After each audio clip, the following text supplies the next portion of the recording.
Welcome back, everybody. We are on the clock project again. And I know there's some of you out there that won't be able to sleep tonight unless you find out how I made out. Last video was this door with 3 pieces of glass.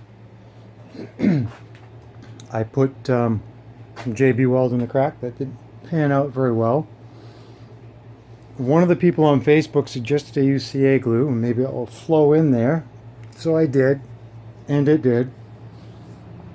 Then on the back side I was able to do the same, but I actually got the CA glue and the epoxy to stick.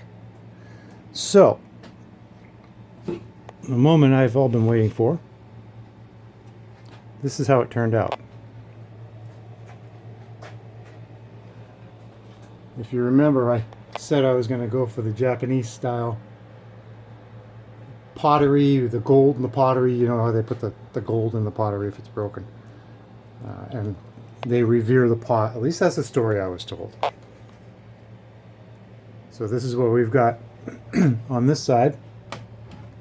And on the back, I just left it black. I didn't paint the back. There's a JB weld. Not the JB weld. Milliput. That's what I'm doing. Milliput. Milliput, and on this side, the CA glue, and then I painted the whole thing gold. So I think it came out pretty good. And now it can go back on the clock. Thanks for your time. See you in the next one.